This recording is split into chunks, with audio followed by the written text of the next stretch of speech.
Now look for some Irish mash, but I wash them off and soak them until tomorrow. Alright, so I have Irish mash, linseed, gummy rabbit, and isinglass. So I wash out the Irish mash and soak it. Alright people, so I wash off them here now and soak them up here and make them.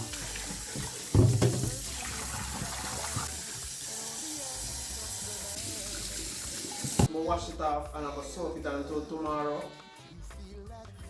Look at this people, look at this. We're gonna get it in the blender.